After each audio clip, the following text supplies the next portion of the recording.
This is a piece by a guy named Larry Taunton. Larry who? Never heard of her. What sort of a man is he? Pick from Bama. A man like any other, but more so. Well, I thought he was dead. This is the Larry Alex Taunton Show. Let's light this candle. Welcome in to the Larry Alex Taunton Show. I am Amy Beth Shaver. That's Larry. Hey, Larry. How are you? I'm good. A little perturbed that we didn't make it to your Fixed Point Christmas party because my husband had the plague. Okay. Just the flu. However, it sounds like there was great merriment.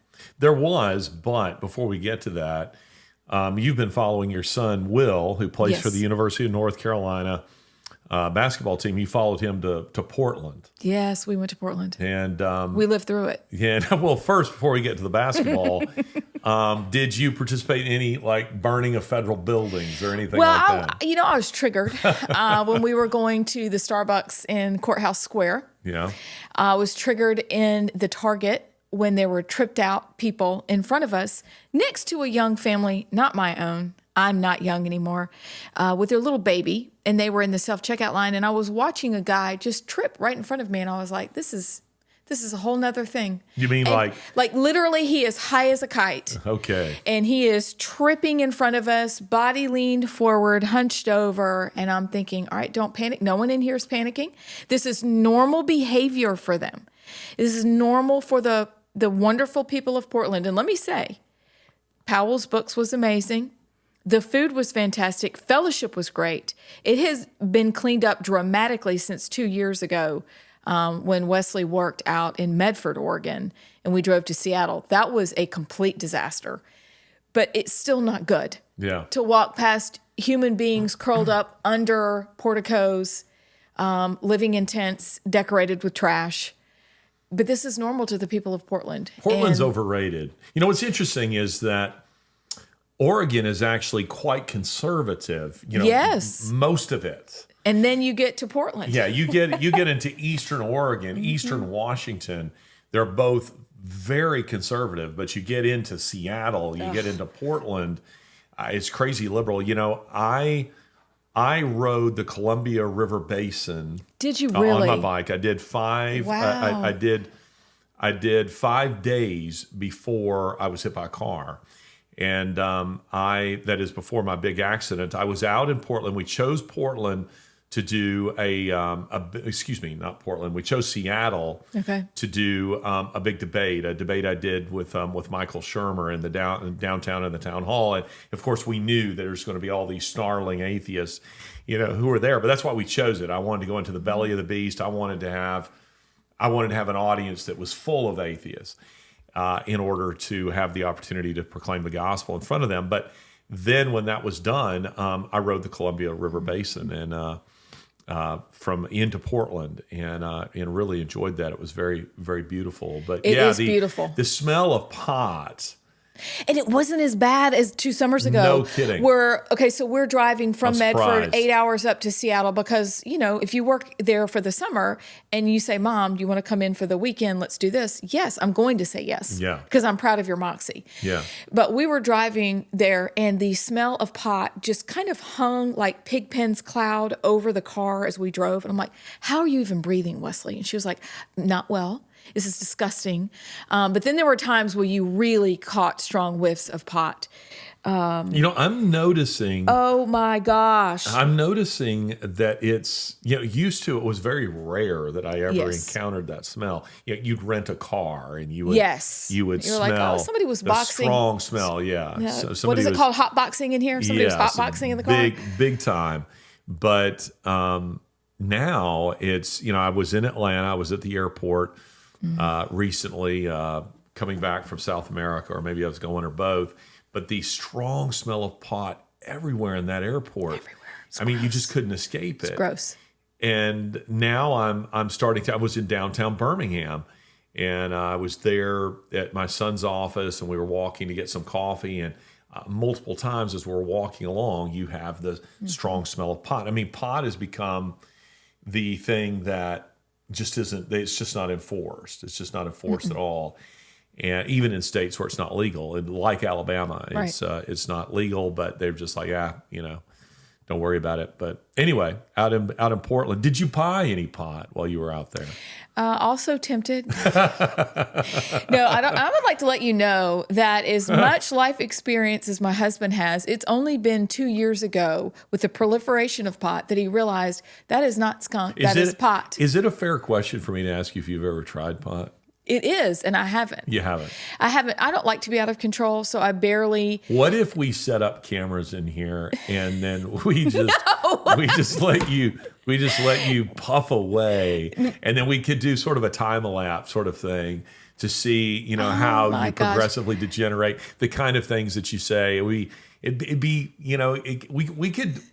we could live tweet it. It would be interesting. Sure, that'd be so fun. I've never tried it either. Producer Matt's like, yes, let's do it. It's so funny. You mentioned our Christmas party. We have alcohol at our Christmas parties. The bar setup did look lovely. The bar setup was beautiful, and somebody very kindly donated that. And maybe this is a whole different show here that we could get into, but. There are occasionally those Christians who are maybe some who are watching, and I never want to be a stumbling block to those people who believe that it's wrong, that it's immoral. But I often wonder. I'll never forget sharing the stage with Russell Moore, which is again a whole nother conversation. Yeah, who was crusading Producer against. Matt, we got to remember that the two of us were doing a Q&A at a mega church. He had spoken one night, then I spoke the next night, and then we did this. We did a sit down, Q&A with the pastor and congregation. And here he was, he didn't like VeggieTales. He condemned VeggieTales. And he maintained that the alcohol in John 2 was not fermented. And I've often reflected on that. For real? Yeah, that's an actual out of his mouth. That was an actual take. But how do you go from that point of view to now where he is, where he's so much more worried about, the America First or, MAGA people, than he is about the sexualization of children, than he is about critical race theory, about all that sort of stuff. But anyway, all of that said, I'm not a guy who likes alcohol, and it's not for religious reasons. It's because I just genuinely don't really like. I can like a mimosa, a little champagne with some orange juice in it. I could sip on something like some wine. I can find a little bit tolerable, but I generally just don't. And particularly hard liquor, I don't like the taste of it. But there are people, we will make something like this available, at our party, because there are those people who do in fact like it. But we've yet to have a pot bar, where you could, here's the bartender will mix you a, whatever, and then you go over to the pot bar. We haven't done a pot bar yet. What about a pot brownie bar? Oh my gosh, I have a bad story about pot brownies, but you've had one? No, I've never had one. Okay, but many years ago, at a school that I was where I taught, someone brought them and distributed them to students without them knowing. Oh no, that they had pot in them, and so you had all these kids, who were high. So it was. It was How did a that thing. work? Actually, I mean, were they in your classroom and they were? To be honest, I don't really recall those details of how that all played out. I don't know that I witnessed any of it. I think that there were others who knew something's off on Johnny's acting a little weird, or something like that. But they had knowingly mixed, and made these brownies and students and brought them and distributed them to other students. And you can imagine the outrage of parents. For sure. My child was taking an illicit drug and didn't even know it, taking it at school. But yeah, that was the thing that happened. But our Christmas party was fabulous. And yeah, probably our best, I think. Fixed Point Foundation, of which I'm the director. Fixed Point Foundation, a nonprofit, we do a Christmas party every year. And the Christmas party is actually fairly expensive because we don't charge anything for that party. And we have, a nice catered meal. And, as we just mentioned, there's beautiful wine and so on that's served. And this year we did it in our home. We did it at Layla, and it was perfect.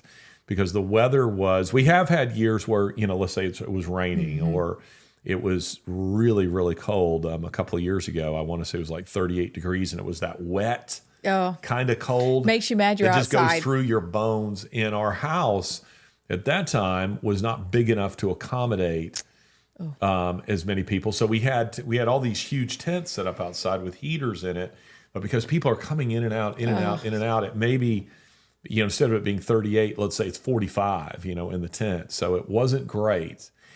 And this year, the Birmingham Boys Choir, Ken Berg, who is the director of the Birmingham Boys Choir, they become kind of part of our tradition. And they volunteer their time. They come and they sing, not the full choir because that's like 150 kids, but a few of them along with the members of their staff. We had maybe, I think, 14 of them this year. They sang, and it was beautiful. I wish I were a better, videographer, a better photographer to capture that because I didn't really feel like we needed Matt to be there to really capture that on film. But it was beautiful. The house was beautiful. Lori did such a great job with that. And because the temperature was, let's say maybe 65. It was really nice. We could kick open all the doors and you could flow from the decks to the porch to the interior. And then with the fireplaces going and the Christmas trees and the big Santa. And we had a food truck this year that was my favorite Mexican food truck. They were a huge hit. Although this was very funny. This was very funny. I didn't know this. They were serving tacos. So they really made it really just a taco truck. And people lined up and went back for seconds, thirds. Who doesn't love a taco truck? Well, they were great. Did you know, though, they serve the tacos with 2 shells. Really? Have you seen that? No, I haven't. And this is a taco truck that is the taco truck we always talk about. Yes. Okay, it's that's that what I taco thought. truck. They came and they got here about an hour early, began, prepping all the meats and all this kind of stuff. I want a taco truck. But you would, you could choose, let's say a beef taco, a chicken taco, or pork. And then they had the little tortillas, but they put them on 2 tortillas. So the debate began, what is the second tortilla? Is it because they're pretty sure the first one's going to break? Do you have any idea what the second one's for? They explain that the purpose of the second taco, which to me is genius, is that they're made for, like most street tacos, they're made for you to eat kind of on the go. So you take the first taco while you're holding the shell underneath. And because it has so much food in it, it goes into the second one. Oh, my word. You eat the first one bonus when you're done. fry taco. And then you take the second one and eat it. This is so wonderful. Really? Yes. So that's what you do. But it was funny. They had a table set up where you could add, all the fixings. And they had a green sauce and a red sauce. Oh, yum. And so almost everybody, dumped liberally that red sauce on there, and that stuff would set your mouth on fire. My husband would love So that. it was hilarious because after a while, if somebody said, "Hey, I'm going to go out to the taco," people go, "Avoid the red sauce, avoid the red sauce." So it's very hot. It was so funny because people were just getting lit up, but it was so good. And you not just by kept, pot, you would be, by the hotness of the sauce. Yes, you'd have little beads of sweat. And, it was hot. Because it was so good, you just keep powering through. Just keep eating it, and your sweat is running down your face, and you look like you're in pain, but you just keep going. So that was very funny. But no, the Christmas party was wonderful. People who are watching, listening, you have an opportunity to come. We do it every year. If you're on the Fixed Point Foundation mailing list, just go to Larry Alex Taunton, Taunton, LarryAlexTaunton.org. Or no, I'm .com. I'm .com. Excuse me. I don't even know my own website. LarryAlexTaunton.com. You scroll to the bottom of the homepage, you'll see a place to subscribe. You'll get this podcast. You'll get all the articles. Everything, goes there. But we mail out every year to our subscribers an invitation to come to our Christmas party. And so we have tons of people who come that I've never met. There are people who come from, now we do cap how many we allow because the house just can't accommodate, more than about 75 or 80. We could maybe do a little more than that. But anyway, we have people who come from Texas, Tennessee, Florida, Georgia, Mississippi. We've had people come from California, Illinois, you name it. And it's because a lot of times people are very hungry for fellowship. And I gave a little talk, and then the boys' choir sang, and anyway, it was wonderful. Well, that sounds fabulous. Yeah. Everybody mark your calendars. Really, for next year. Yeah, we haven't set the date yet, but we need to. Well, we'll just pretend set the date. Go ahead and mark your calendars. Well, how about this? We have a segment you invented, but we'll get to that after a break. We'll take a break. All right, so stay with us. We'll be right back. ABS, Automatic Braking System, also known as Amy Beth Shaver, pumps the brakes. Okay.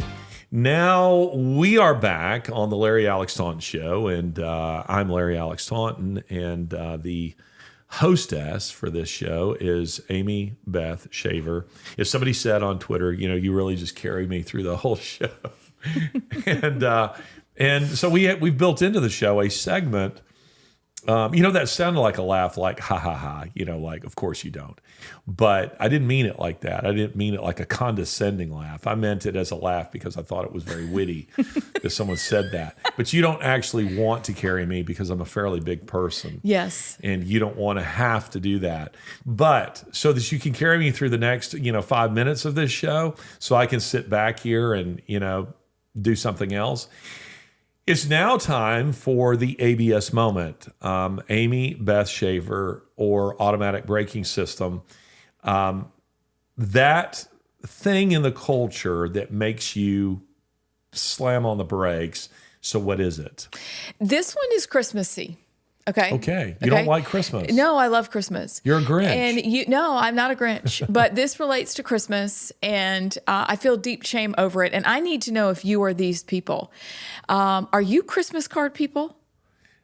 You mean like sending out tons of Christmas cards? Do you send out Christmas cards? You'd have to ask Lori that. I don't send out Christmas cards. I mean, do you take a beautifully landscaped, architecturally detailed family photo, send it out on beautiful paper, maybe with a vellum wrapper? I don't even know. Just with the Christmas letter and all that, handcrafted with beautiful calligraphy. No. Do you do that? No. Yeah. No, I'm pretty sure we don't do that. We don't do that. I'm triggered by it. I feel deep shame over it. A lot of people do it. They include and I'm very happy for them. Okay, so this needs to come across as I am joyful for you. I'm cheering for you when I get the letters detailing all of the wonderful things that your family has done over the last year. Do you know what I'm talking about? Yeah. Okay, so you should send out the anti-Christmas letter. This is a genius idea. You know what? Maybe I'm finally motivated because my dear you can have fun with husband is a blessed man. And for 2 years, he sent out Christmas cards when the kids were younger. And one of them has our bulldog at the time running through the picture. Because I wouldn't just hire a photographer. But I failed for 25 years of marriage to send any Christmas cards out. 25 years. I think it's okay. And I want to say I'm sorry, but I'm triggered by the beautiful cards that just come through my front door. He also gets the mail. This is the highlight of his day.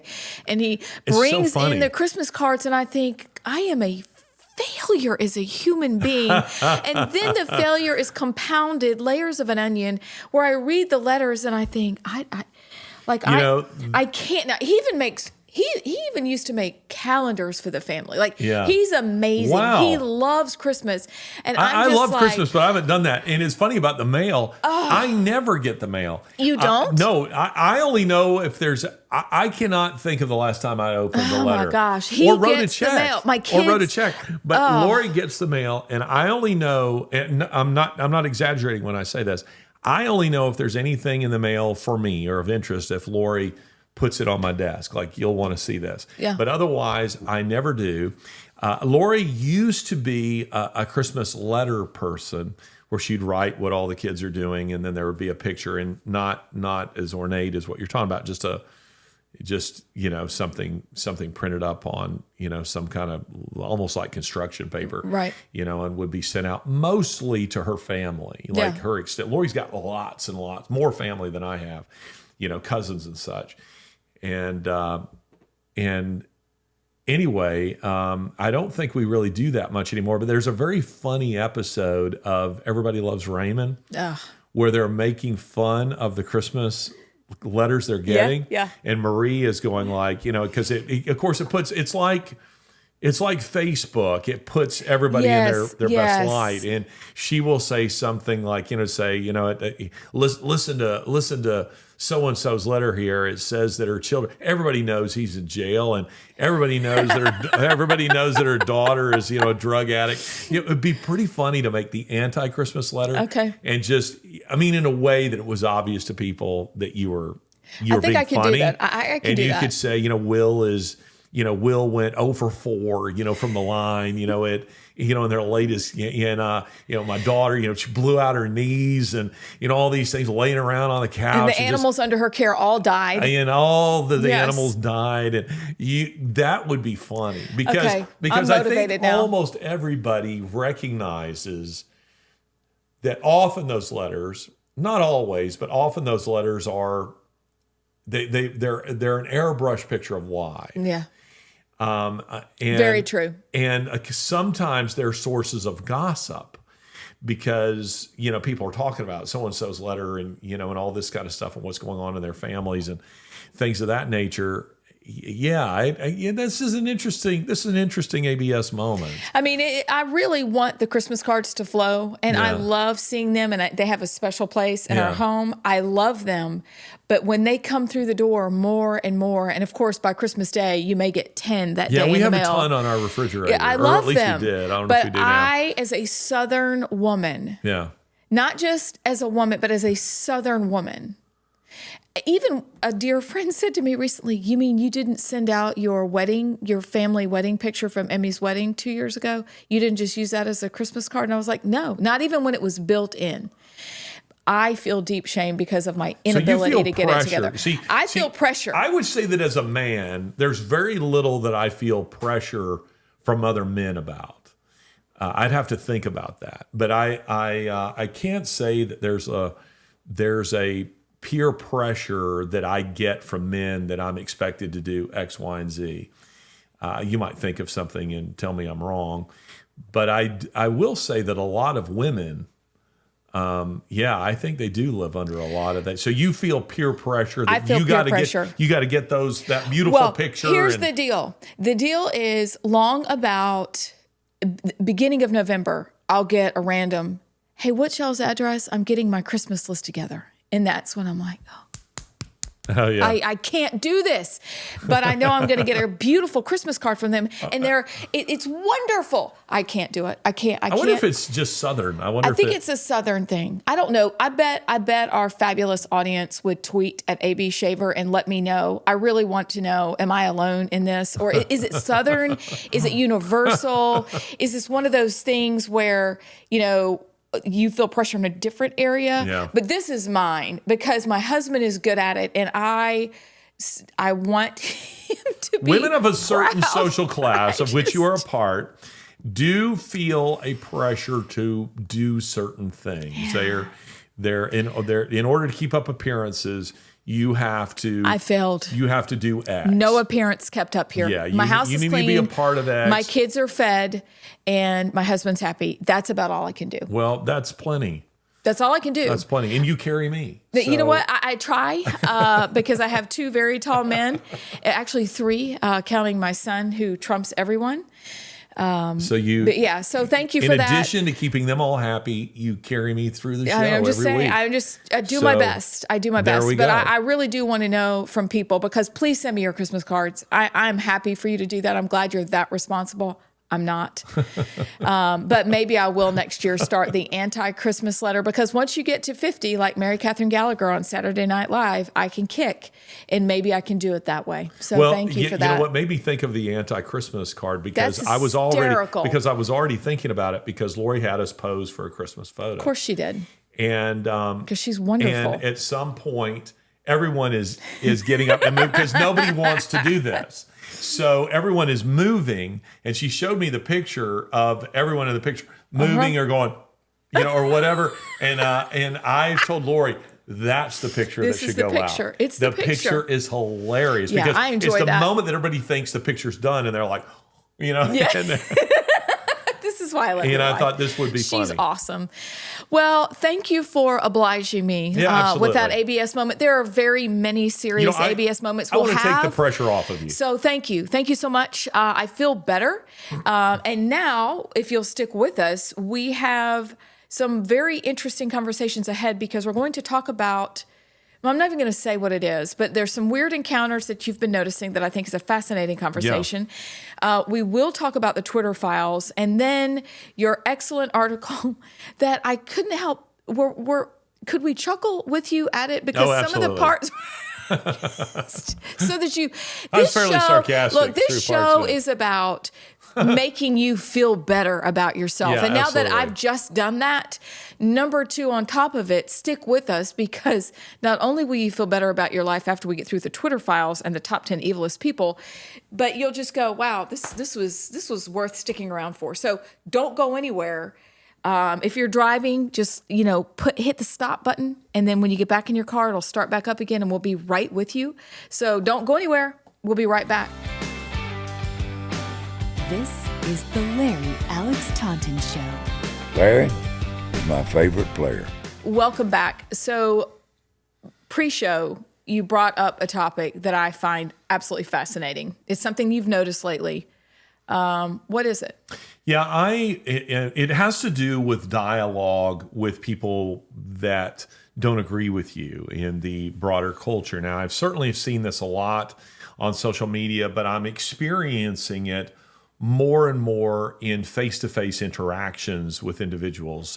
Speaking at a university not so long ago, where I had this same experience, and it's a very different experience from decades past. And it's something that I've noticed in really about the last 5 years. And I've wondered if, and I'm not asserting that this is the answer. I'm simply saying, I wonder if we have passed a certain kind of moral threshold in the culture where there's a level of demonic activity that isn't influencing a number of things. I mean, for instance, used to, if you engage somebody who disagreed with you, for the most part, you could have a rational discussion with them.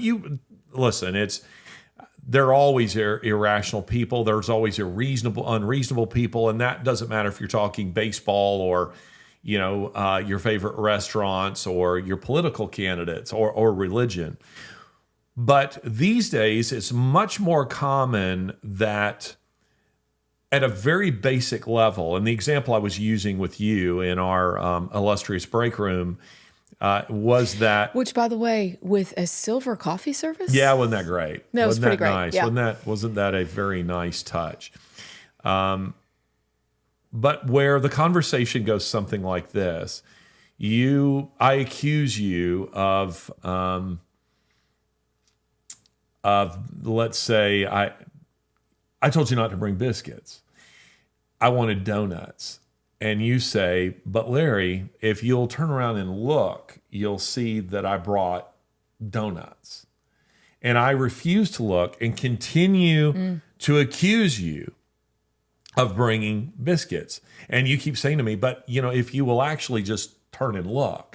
And I'm encountering this more and more where people accuse you of things that have no basis in reality, and where you are saying to them, but if you'll read the article, for instance, on Twitter, just to use that as an example, or Facebook, you might, link an article. This is what we do in our work, where you say, here's an article about Ukraine.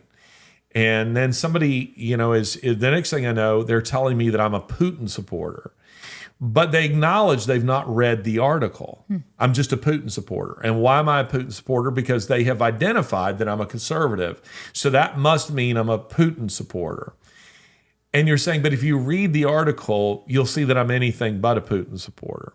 And then they might come back and say, yeah, well, what do you know about Ukraine? Well, if you'll read the article, you'll know that I've written a book about Ukraine, that I've been there many times. And I adopted a little girl from there. So I know, I have quite a lot of interaction and experience in Ukraine.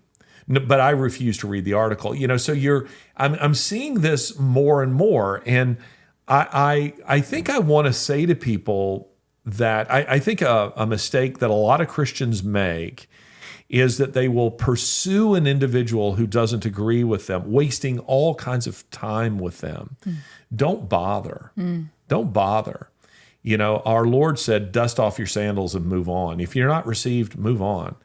He also said the fields are white and ready for harvest, meaning that there are, for every person who would drain your time and tell you that, argue with you. And by the way, the arguments also, as I say in the Faith of Christopher Hitchens, with these types of people, when you address one objection, they just manufacture another. Like whack-a-mole. Yeah, they just keep, because at the end of the day, they're not going to agree with you. They don't want to agree with you.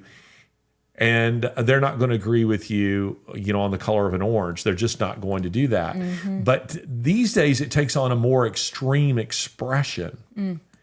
And it's something that I'm having a hard time wrapping my brain around because it's become so prevalent, so common on topics ranging from politics, religion, sports, and it could be almost anything these days. And they try to shut you down.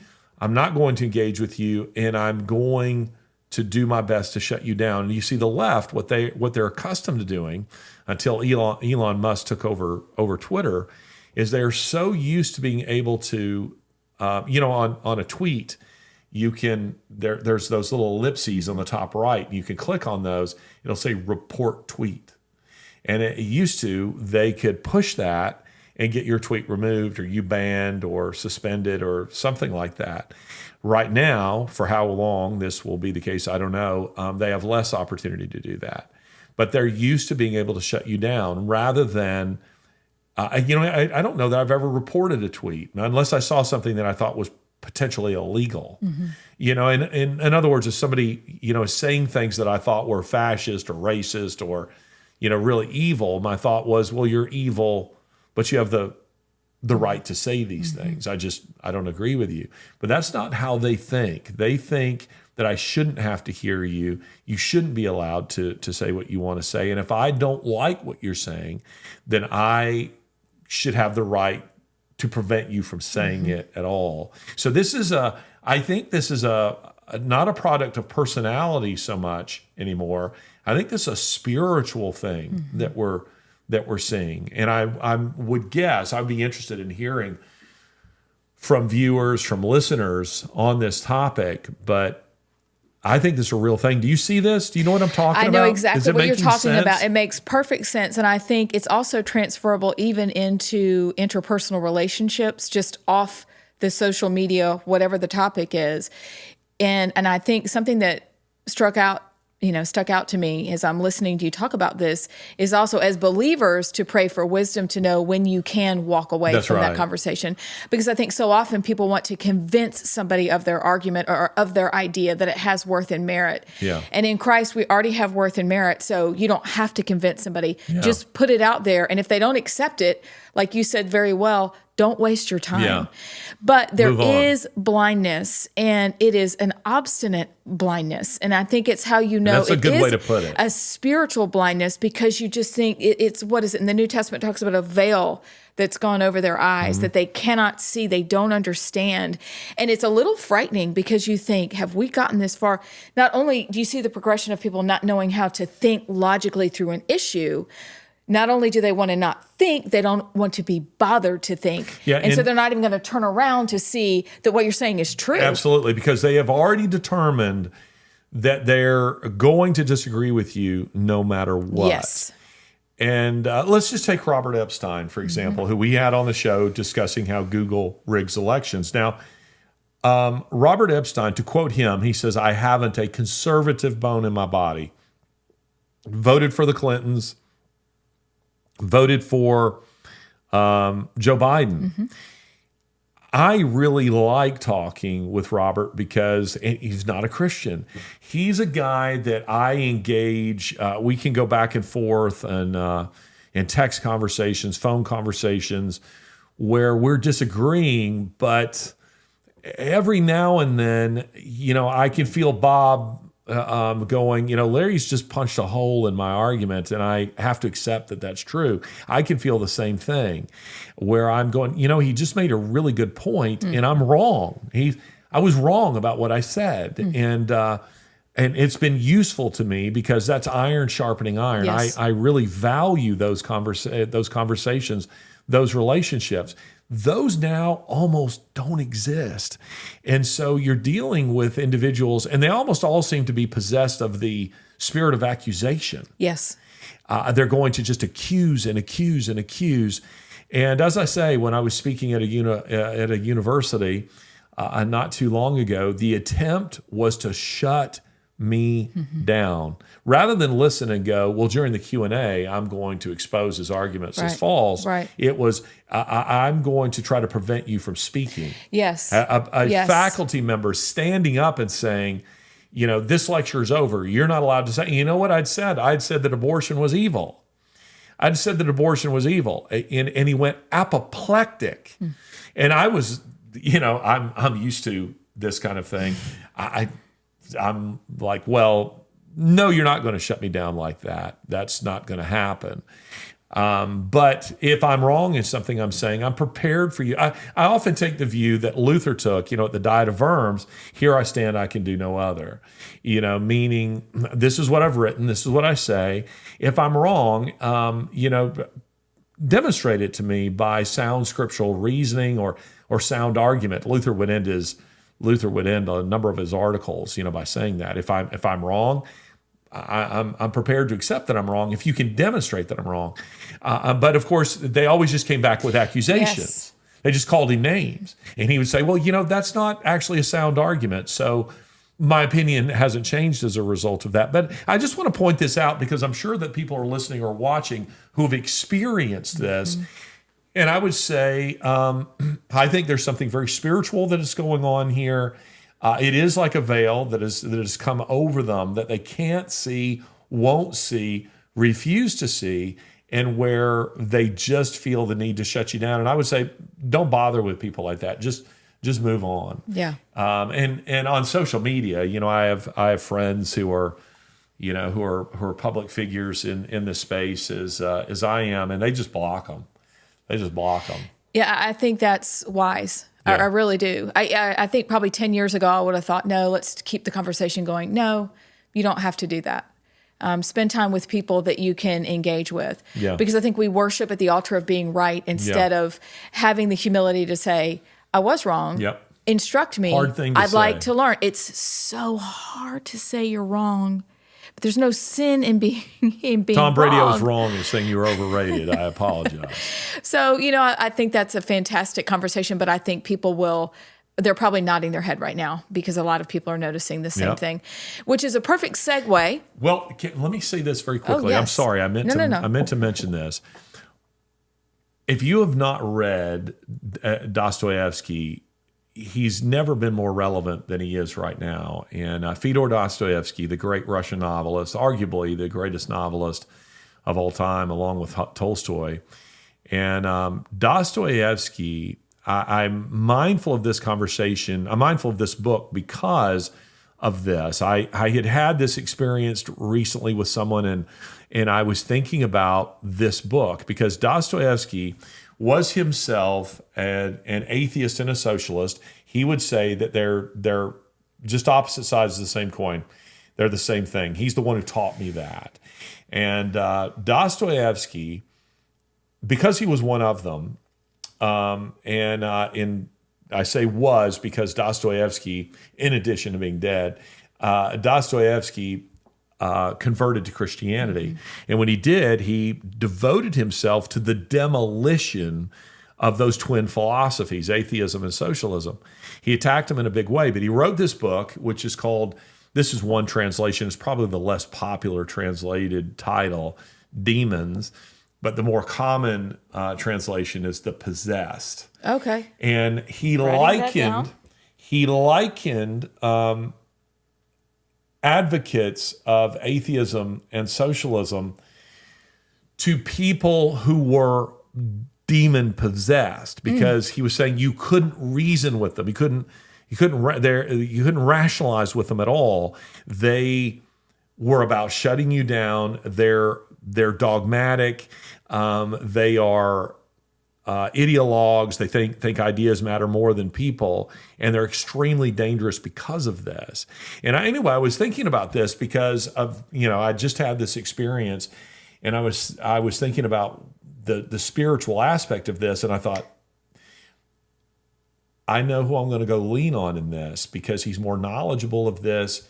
He had a lifetime experience with it, and it's Dostoevsky. I need to go back to Dostoevsky, who says these people are like this.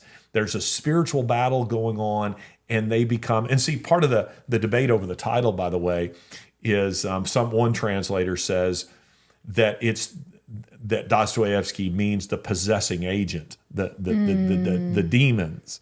And other translators say, Dostoevsky means the people who are possessed by the possessing agent. Hence the reason, the possessed or demons in the titles, regardless, that subtle distinction.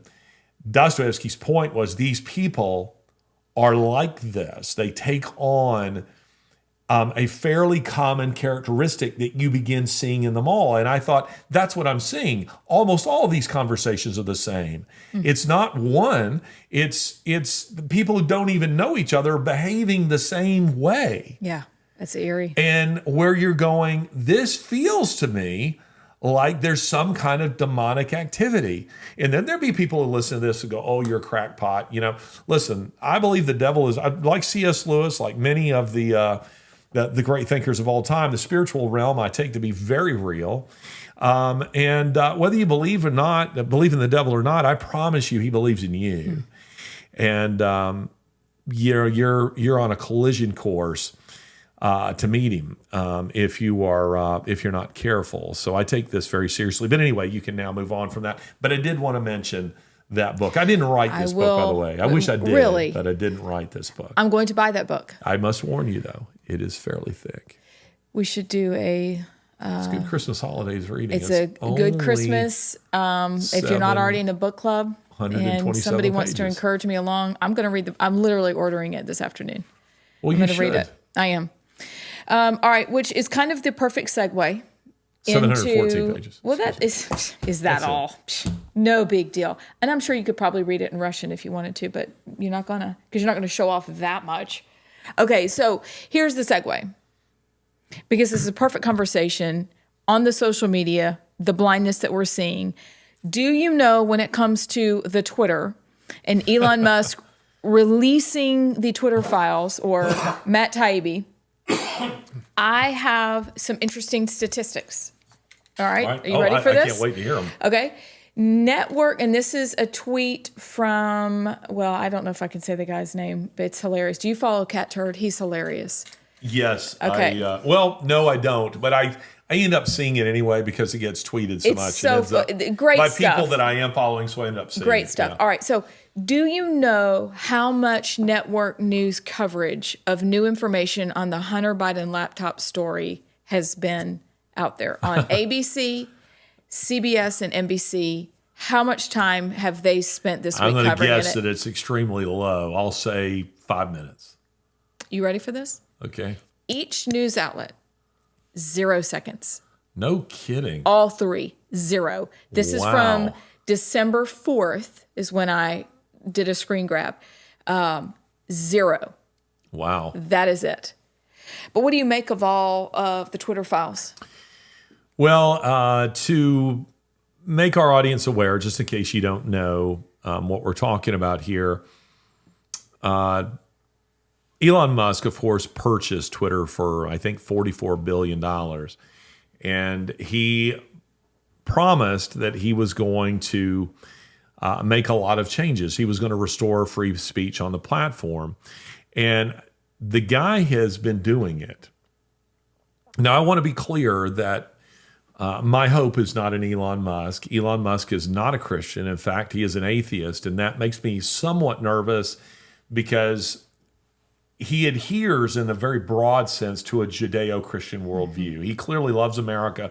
Tweeted the other day how much he loves the Constitution. I think he's sincere when he says that. But he has no rational basis for his worldview because as an atheist, I mean, it's just anything goes. So I would say people need to pray for him in regards to that. But one of the things that he's done is it's become clear he hasn't purchased so much a company, but as I saw one person say, he's purchased a crime scene. And he's come in there and he is beginning to uncover all the skeletons in the Twitter closet, the things that they didn't want us to know, that we did know. We knew they were doing. We knew that they were suppressing free speech, but we didn't know the degree to which they were colluding with the government. Now, I want to be clear on this point. As a private company, they have the right to boot anybody off their platform they want. Free speech isn't guaranteed on Twitter if Twitter doesn't want to give you that. However, what is against the law is them colluding with government to say, shut down Amy Beth Shaver, and somebody at Twitter says, yeah, that's handled. So the government, various government agencies, governors, Secretary of State, you name it, the White House, they were making lists of tweets they wanted removed and accounts they wanted suspended. And they would send in these lists, and people at Twitter would say, handled. We've done that, gotten rid of that. And so, as Musk has pointed out, in theory, both sides, conservatives and liberals, or radical left, really, or Democrats and Republicans, if you like, both had access to Twitter to do this. But the fact is, Twitter is a radical leftist platform, and they were only doing it for the radical left. So this is what was happening. So Musk has come in. He's uncovered all of these, well, probably not all of them, probably only a tiny fraction of them, but emails and so on, that this stuff was going on.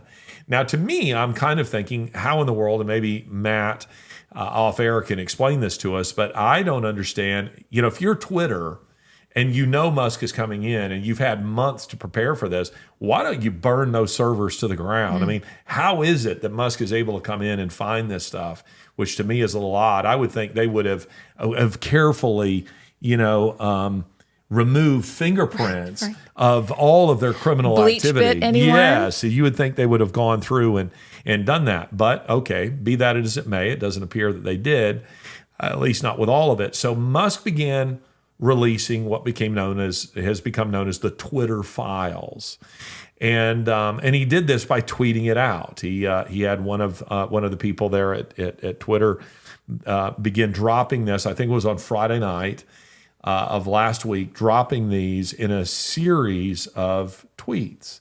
Now, what has come out since then is that James Baker, not the James Baker of the Reagan and both Bush administrations, but a guy named James Baker, who was a counsel for the FBI. He had been involved in the Hunter Biden laptop story and seeing that was suppressed, seeing that story didn't get out on social media, and that was a story that had been broken by the New York Post.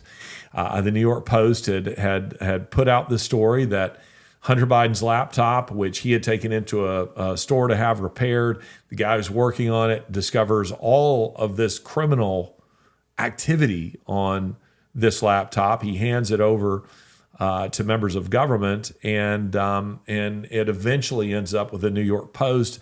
They are able to demonstrate on the laptop that the Biden family, the Biden crime family, has been peddling influence, government influence. So that Biden himself, in order to enrich, that is to say Joe Biden, in order to enrich the Biden family, was selling his influence through his son to the Chinese and various other parties. Hey, you want me to make a big decision on your behavior? You know what to do. You put money into the Biden coffers. Well, of course, immediately the left, who controls big tech, went out to suppress this. And as you've noted, mainstream media, legacy media didn't really cover this at all. So Musk said, look, I'm going to get the story out there. I'm going to put it out there. So he has been doing this. But then he discovered that he was still employing at Twitter James Baker. Yeah. Which is incredible. So he fired him because even as they were releasing the story, James Baker was trying to suppress the story. And I don't know that this has come out yet. Maybe it has. Maybe somebody's noticed this. But they numbered the tweets. Yes. When this dropped on Friday and Musk and his team were putting the story out, I was following it live. So it would say tweet 1, tweet 2. And then you got to like tweet 11, and then it jumped from 11 to 16 or 15. There were all these tweets in the middle. And that's a good point. Where did these other ones go? Which makes me wonder if he had a hand. And I thought either they've lost count of their own tweets or some other shenanigans was going on there, because there were about 4 or 5 tweets that just, for whatever reason, they weren't there. But this is the kind of stuff that's been going on at Twitter, and it's astonishing to me. I mean, what's your take? I think it is a win for free speech. I think it has become delightful to be on Twitter.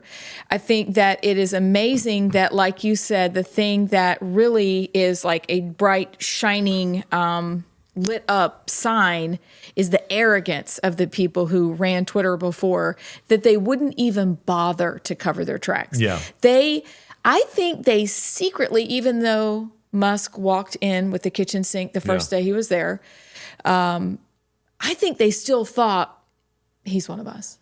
Like, it's going to be okay. Like, it's Elon, but he'll understand. Or that he can't run it without us. I really think there's this arrogance that ran through that place. So I'm thankful that it's gone. I'm thankful that Baker is gone.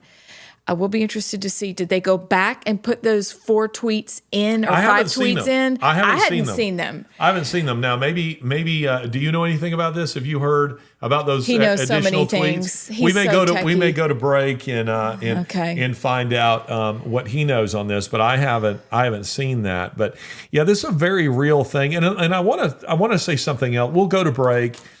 When we come back, I want to say something about how Twitter has changed. Again, for how long, I don't know. But there seems to be a window of opportunity here for the advancement of ideas that aren't on the extreme left, the advancement of the gospel, the advancement of a sane and rational worldview. So, and you know what? I'll save my last thought for that. So stick around. We will be right back.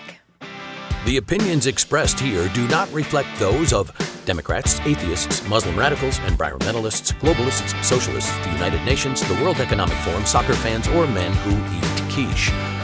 But they should. Welcome back. Okay, so the new Twitter. Well, this is interesting. Years ago, when we did the Around the World in 80 Days trip, the Around the World in More Than 80 Days trip, which is that book that's sitting right there, we had allotted in the budget a certain sum of money to promote on Twitter. So we had an advertising team, a consultant group, that was telling us, here are the ways that you can get this out there. And they said, do it on Twitter. So we allotted a certain sum of money to boost, as they call it, to boost tweets that were about the trip. Now, the reason we were doing this, of course, is because the trip is a way of just sort of capturing people's attention through adventure, through the interest of a travel log, but you're smuggling the gospel in, as you go. So this is what we were doing. Well, we were seeing zero boost from that. So what we discovered that Twitter was doing was that to do Twitter ads, they work something like this. This isn't exactly right, but it goes something like this. It's all done online. Like, you don't call somebody and do it. You do it online and you say, I want to boost this tweet or, this topic. And it'll say, what age range do you want to reach? Male, female, what countries? It's oddly specific. You're choosing the demographic that you want to put this in front of. And then you say, there's a little sliding scale, and you say, I want to spend $25 a day or $1,000 a day or whatever you want to do. And then the number of days that you do it. And then I don't know exactly how Twitter does this, but they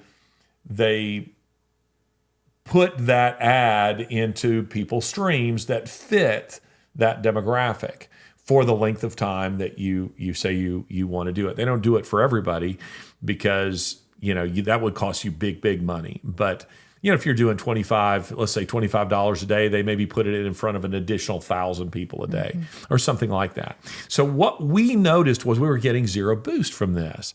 And what we realized Twitter was doing because of the negative responses we were getting to the ads was that Twitter was deliberately putting us, they had identified us as conservative, as Christian, and they were deliberately putting us into a radical leftist stream. So you would get mauled. Now, I don't mind being in a radical leftist stream, except that the tweets weren't written for that. You see, right. When I go into that stream, I'm more careful in what I say.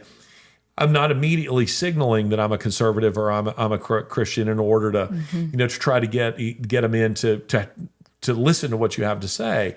But that's not what you're doing when you're talking to a home crowd, right? Jesus spoke very differently to the disciples than he did when he was speaking to the broader culture. So Twitter was putting us in front of and I'm sure they were laughing behind their hand while they're doing it, because here you are saying something about the importance of the Christian faith, and they're putting you in front of, let's say, an atheist stream, so that they know those people are going to chew you up and spit you out. So you saw no boost. Also, and we saw this, by the way, more than once. And we were just like, we're not spending any money on this platform. And they would frequently, of course, that's if they accepted your ads had to be reviewed, and they would often reject your ad as being political or religious or offensive or whatever. For instance, we tried to promote an article I'd written for USA Today that USA Today titled, not me, Christianity and Islam are not comparable. That was a piece that had gone viral in 2015. I wrote it after Charlie Hebdo. It resulted in a load of interviews, resulted in Al Jazeera flying me to New York to do a debate on it. So this was out in the broader culture, but Twitter wouldn't promote it. They said, that's offensive. So we were trying to engage people on the topic. They wouldn't allow it. Now, to test the new Twitter, I decided to take a little bit of money and to promote a few borderline, things the old Twitter would say are offensive. And almost everything we do is offensive by their definition. I decided to boost a couple of tweets to see, has Twitter really changed? Has anything really happened here? And those tweets have gone bonkers, so that now, the series that I wrote on Klaus Schwab and the World Economic Forum, at the moment of my speaking, it has, 12,000 likes, has more than 1 million impressions. And what Twitter does, old Twitter and new Twitter, but there's a big difference, is the old Twitter, when you put something out there like that, even if it did get out there, and I don't mean in an ad. I just mean you put a tweet, that says, here's a talk on the importance of marriage between a man and a woman. Somebody could report that, and you would immediately get an automated email and a little notification in your tweet line that would say, your tweet, we've received a complaint about your tweet and is under review. And they would almost always rule against you. They would almost always rule against the conservative, so that your tweet or your ad was removed. You were no longer allowed to do it. For instance, my article, this wasn't a boosted ad, my article on, it's funny I mention it, my article on Islam and Christianity, the Indian government 2 years ago, so that hit 5 years after the article came out, but the article was still going. The Indian government lodged a complaint with Twitter about the article, and I received the notification from Twitter, and Twitter said, your tweet has been removed because we reviewed it and it's offensive. Now what is happening is interesting, is almost every day I am getting notifications from Twitter that there's a complaint about my ads that are promoting a variety of things. One, an article that I've written that was a very popular piece I wrote a couple of years ago on Karl Marx and Charles Spurgeon. And another one being an article that I've written on, pardon me for 1 second. Excuse me. Occasionally people will know that I had a very serious accident some years ago, and just almost everything. If you were to get, when you buy a car, a used car, you can get what's called a Carfax, right, which shows you everything that's wrong with it. If you got the Carfax on Larry Taunton, it would tell you the chassis is warped. It would tell you a lot of things. But every now and then, and it's very infrequent, I get a painful, loud ringing in my ears, and it only happens for a few seconds, 5-10 seconds. It gets very loud, and then it slowly subsides.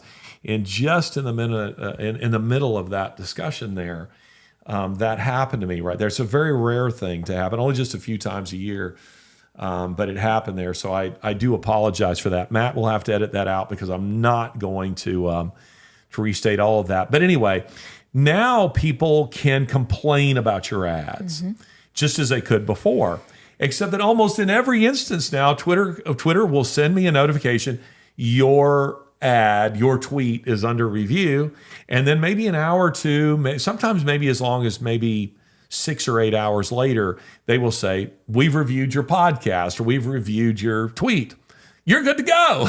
Wow. Yeah. So they're saying there's nothing wrong with it. We think it's fine. And see, I had promoted a podcast that we had done that was, I'm not sure if it was the discussion with Anna Mazzoni, or if it was someone else. It wasn't the really controversial one, Robert Epstein on Google's election rigging. It was something else.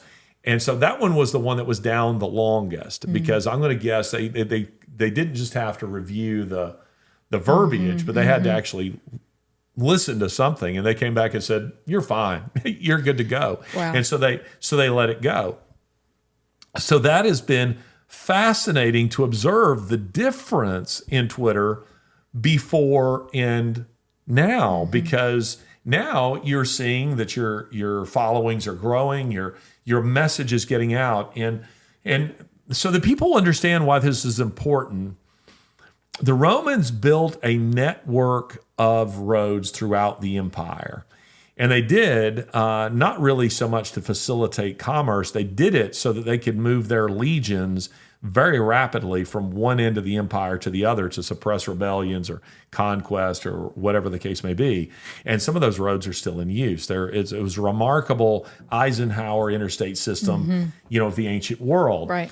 But there were unintended consequences of that. And one of them was, of course, the facilitation of commerce, but also the facilitation of the gospel. Amen. The gospel was able to spread extremely rapidly to all corners of the empire because missionaries could get from one end to the other, not by modern standards, but by ancient standards, quite rapidly. Well, today's Roman road is social media. And social media has not really been available to Christians or conservatives in a big way. because your voice was turned down. They, to quote Musk, we're removing our thumb from the scale. I love that imagery. We're removing the thumb from the scale to allow for a level playing field. And that is what is happening. Now, how long that window will remain open, I have no idea. And I also want to say, we were talking about admitting you're wrong. Well, apparently I have to admit I'm wrong because Matt, the producer, tells me that I'm wrong in saying Musk is as an atheist. He insists that he is an agnostic. My impression, why I think that, is because I've seen a couple of interviews with him and read tweets where his discussion of evolution and Darwinism and such has kind of led me to the view that he was an atheist. But I stand corrected. Apparently, he is an agnostic. Which, to quote a number of atheists I know, agnostics are atheists who are just too cowardly to admit that they're atheists. They just say, "Well, I don't know," and I don't know what to say on that. But anyway, these are some real things that we're seeing that are changing on this platform and have the power, the potential to change the culture. They really do. And one other thing before we go and talk about the 10 evilest people of all time. That's right. So that we all will feel better about ourselves, is that it also exposed what actual journalism looks like. Yeah, it does. It does. And I don't know how long that is going to last either, but it is inspiring. Matt Taibbi, Barry Weiss, Elon, for letting that out. But those two in particular, and I don't know if Barry's stuff has come out yet, but I follow both of them. I don't think so. She very bravely told the truth a few years ago during COVID, and I appreciate that. But this is what it's supposed to look like for everybody coming out of journalism school right now, thinking that you're supposed to be a mouthpiece for the Democratic Party or, liberal Republicans, whatever. No, this is what journalism looks like. It means telling the truth and being brave, come what may, period. That's it. Yeah, and even in those cases, the two that you mentioned, they're both liberals. They're liberal. They're very liberal. Yep. And I would disagree with them on quite a few things. I'm grateful for their integrity. Yes. Here in doing Me this. too. Listen, real journalism isn't promoting a worldview.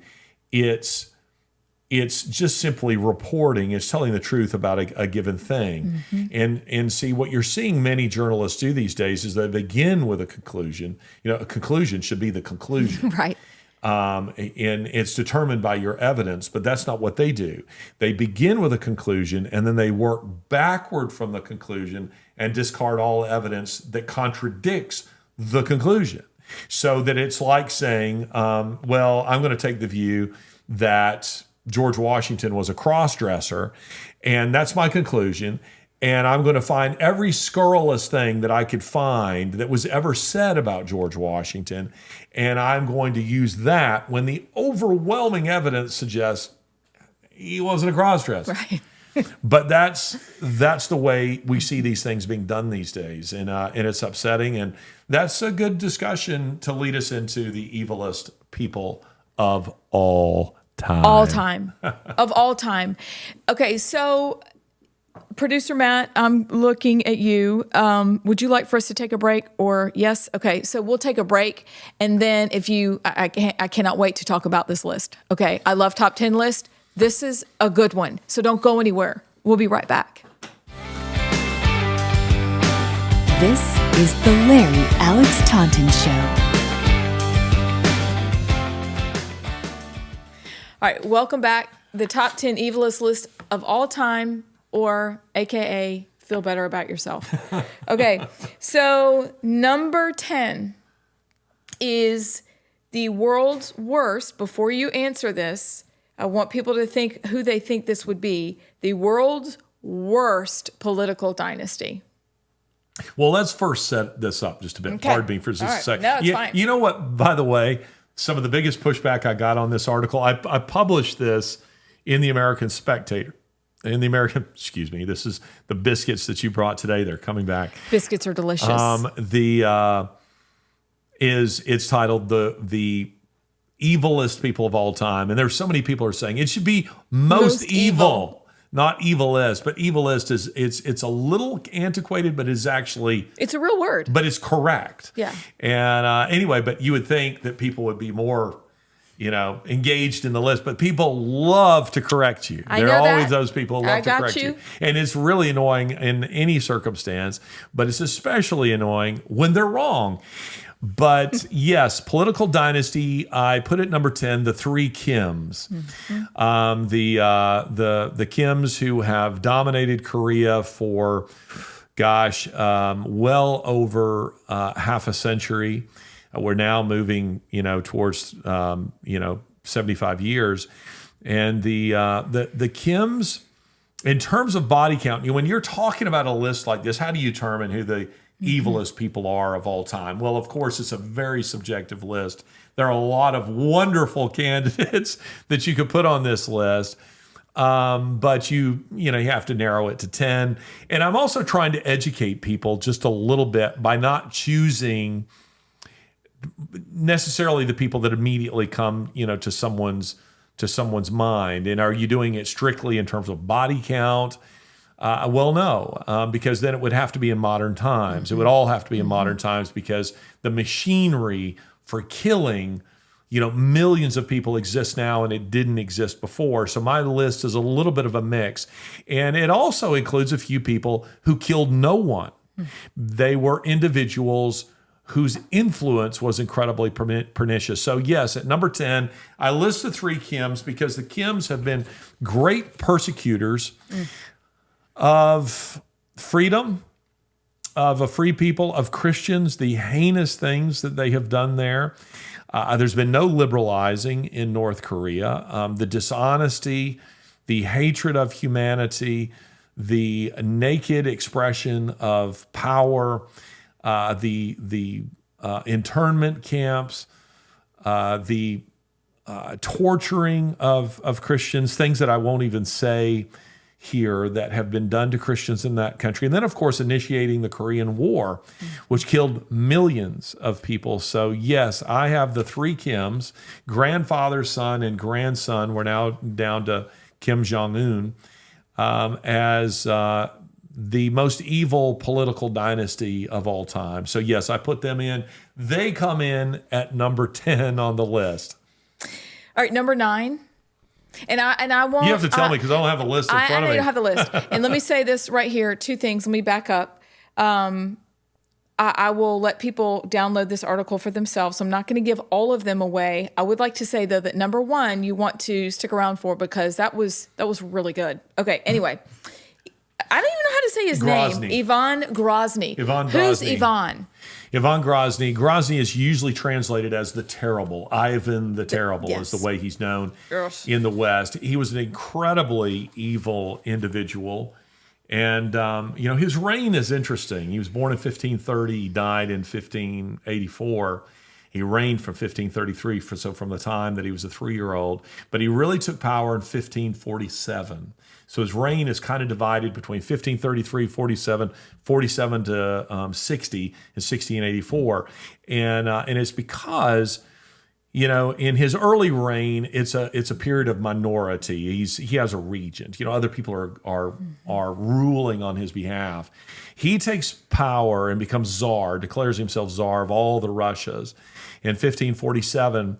But things turn really nasty after 1560, and a lot of historians attribute that to the death of his wife, Anastasia, whom he supposedly greatly loved. Now, he had a number of wives after her, but many think that that's what kind of broke him, is that after that is when things turn really, really bloody. In 1570, he surrounded the city of Novgorod in a 6 weeks orgy of violence with his Oprichnina, which is Russia's first political police force. Think a horseback riding, dog head wearing KGB. They surrounded that city and they annihilated it. Just daily dragging people out of houses and torturing them. This was the kind of stuff that he did. He was an extremely evil, vicious human being. And my own theory about him and figures like him is I do think that sometimes there are individuals like Nero, for instance, that have a predisposition. One could say that they're crazy, but probably not. I mean, the human heart is deceitful and wicked, above all things. Who can know it? Jeremiah 17:9.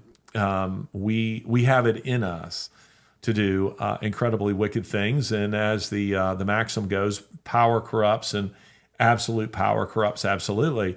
And I think that there are a few individuals that there were people who were alive that served to restrain them. And meaning, if you think about it, all of us have people in our lives, or at least most of us do, that we want to please. It might be your mother, it might be your husband, it might be your wife, it might be your children. It might be people you don't want, just people you don't want to disappoint. I think that, in the case of Nero, with the death of Seneca, whom he killed, there were no longer any restraints on his life. Everybody was dead that cared for him, or for who might serve to say, hey, maybe you shouldn't do that. Once those people are removed, if you think about it, the tendency for anyone to go into a direction that says, well, I don't care what anybody thinks, is there and dangerous. And anyway, in the case of Ivan Grozny, if they're right, Ivan the Terrible, if they're right, the death of his wife, Anastasia, all bets were off. And he used his power in a very, very sinister way. How many people did he kill? Tens of thousands, probably. But this is a guy that if he had had access to Zyklon B, if he had had guillotines, if he had had machine guns, he'd have killed millions. There's no question.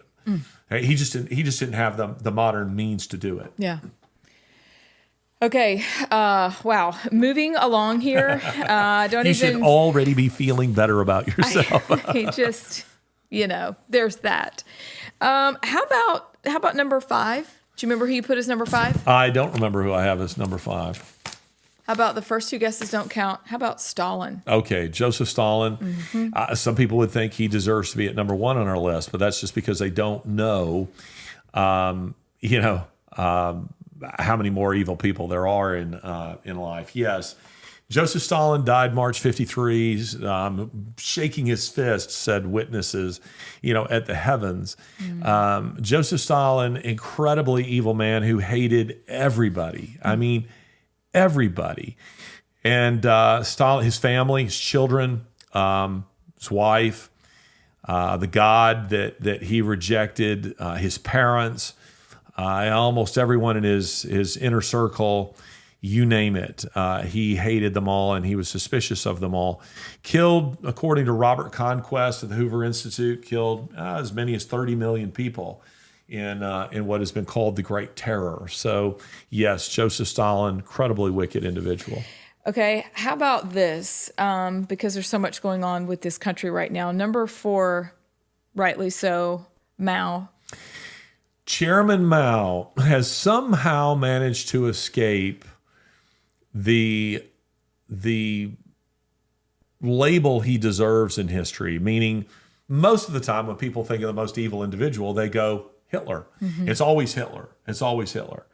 And in Hitler, not to lessen his evil, he deserves to be way up there. But if we're going to go in terms of body count, Mao made Hitler and Stalin look like schoolboys. Mao killed as many as 70 million of his own people. 70 million of his own people. And by the way, this brings us back to Elon Musk, because there is a theory among many conservatives that Elon Musk is what is called controlled opposition.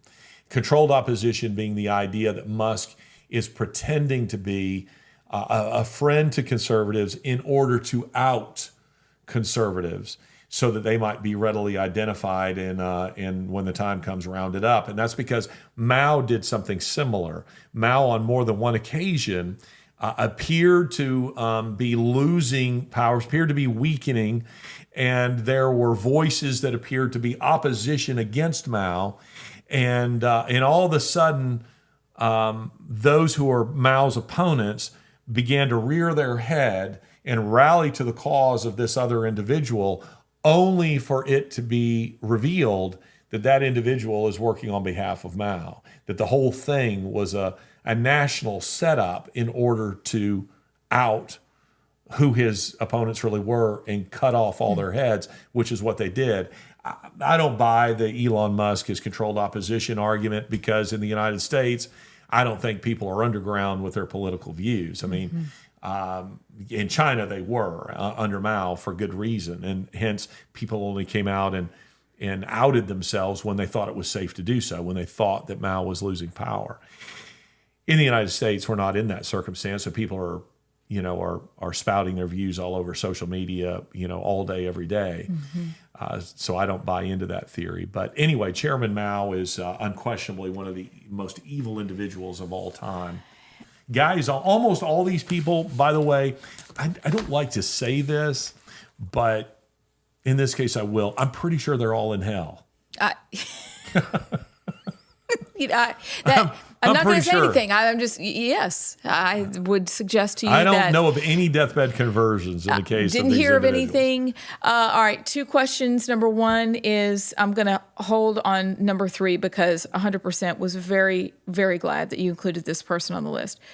But for those people that are listening right now thinking, I am very interested in history. And Larry, we know that you're a professor.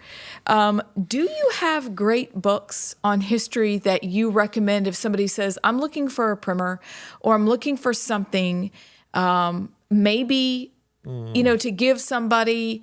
Is that something Depends you on the want to? topic. Are we just talking Is about there a world? Okay, let's talk about world history. Ooh. Do you have one or two that you like, or do you have specific historians that you follow and you read everything that they write? Something like that. Boy, I need time, almost to think about this before I say this. Yes, there are historians that I trust on different topics. Okay. That almost none of them modern, by the way. But there are certain historians that when they're weighing in on a topic, I want to go see what he has to say on that. Paul Johnson. Okay. Yes. I love Paul Johnson.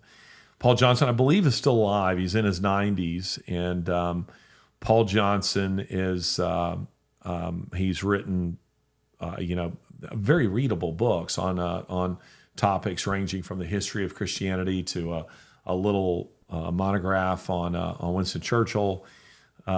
He has wrote a very popular book with conservatives called Intellectuals, maybe 20 years ago. But Paul Johnson is somebody that I think very highly of. Although he was, he was trained as a Jesuit, became an atheist, and I'm told by Benedictine monk that he had a deathbed conversion, and so I will accept that as true. I think that Will Durant's History of Civilization, which is, I think, 11 volumes, I have it. People hear that and they just like, what in the world?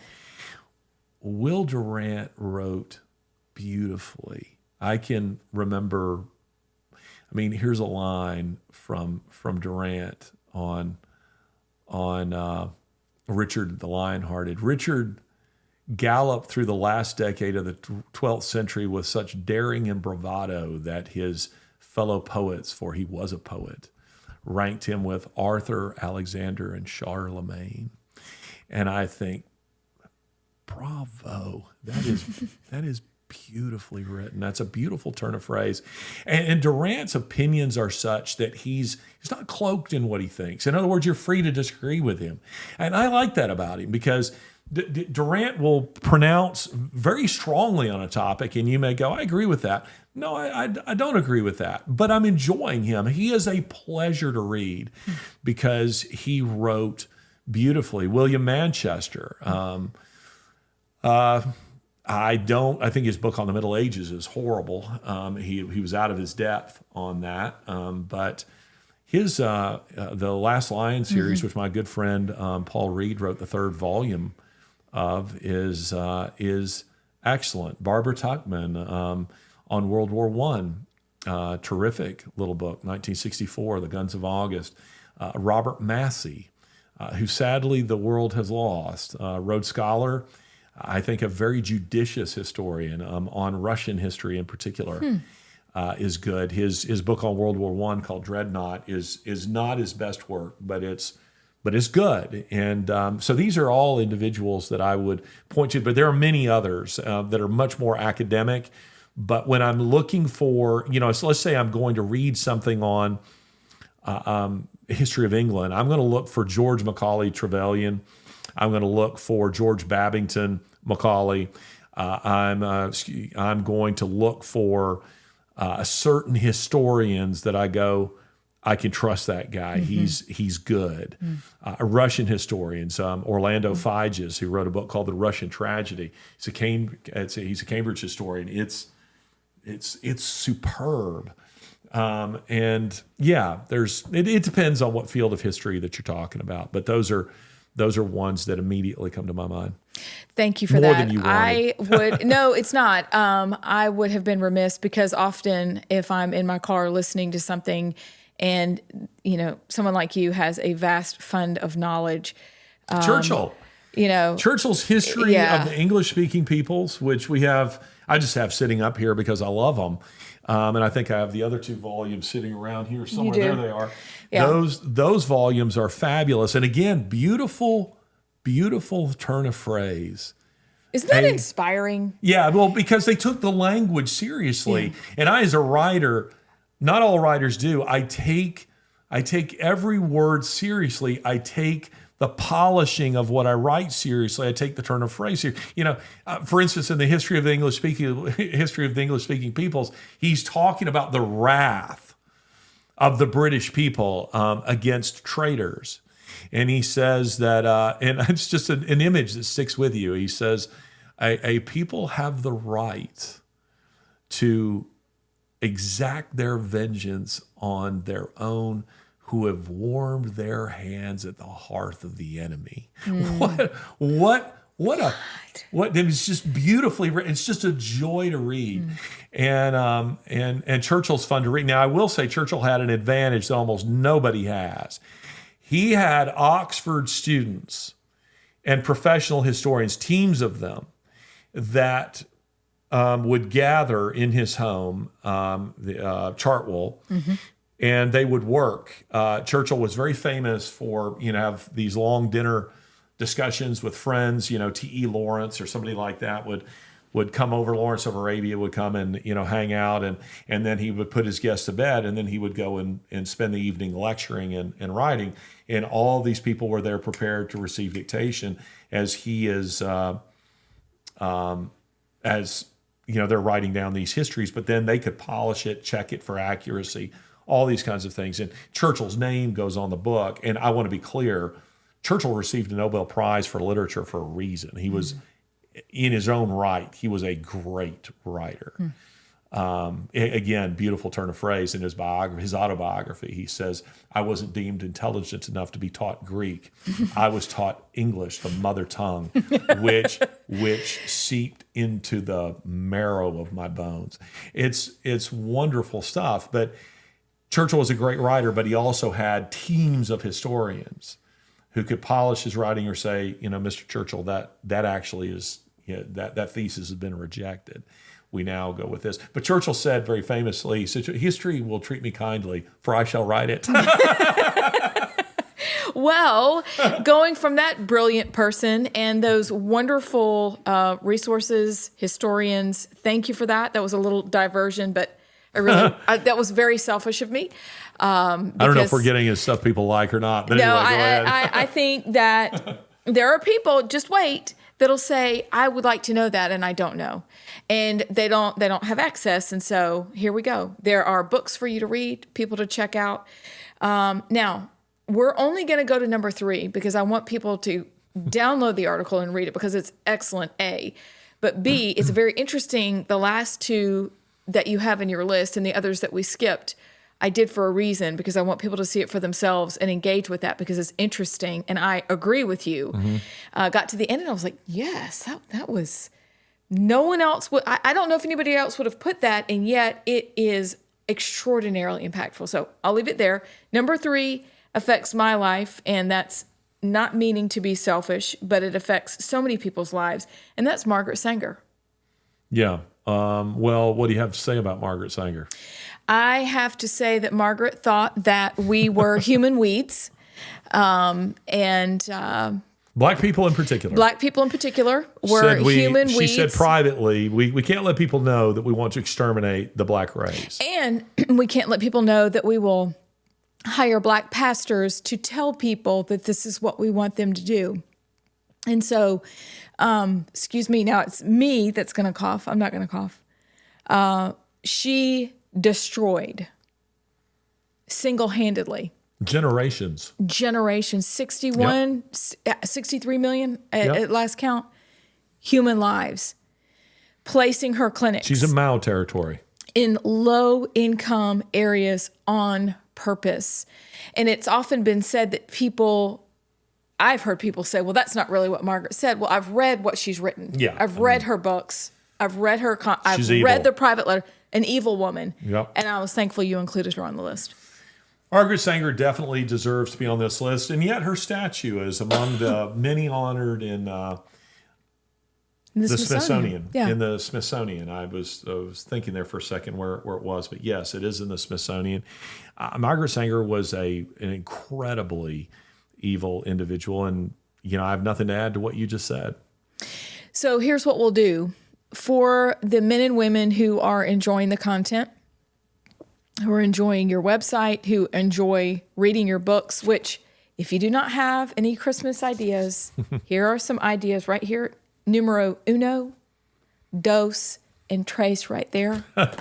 This one is on my shelf on the left side of my fireplace. Chris gave this one away, so I'm going to have to rebuy it.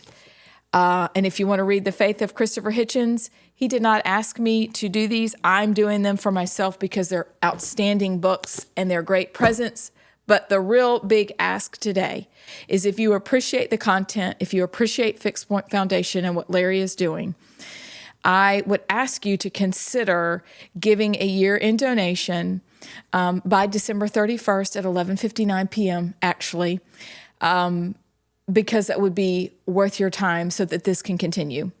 And I would like to thank everyone on behalf of you for giving for that consideration and even making plans not only for this year, but in the years to come. Because as long as we have Twitter, as long as we have the freedom of speech that we have right now, this is what we want to go out so that we are equipped and then we can equip other people for the sake of the gospel and so that people know how to think, right? So there you go. This is my ask and my plea for you today. I hope you will consider it. And let us know what you think. You got anything to add? No, ma'am. You said it perfectly.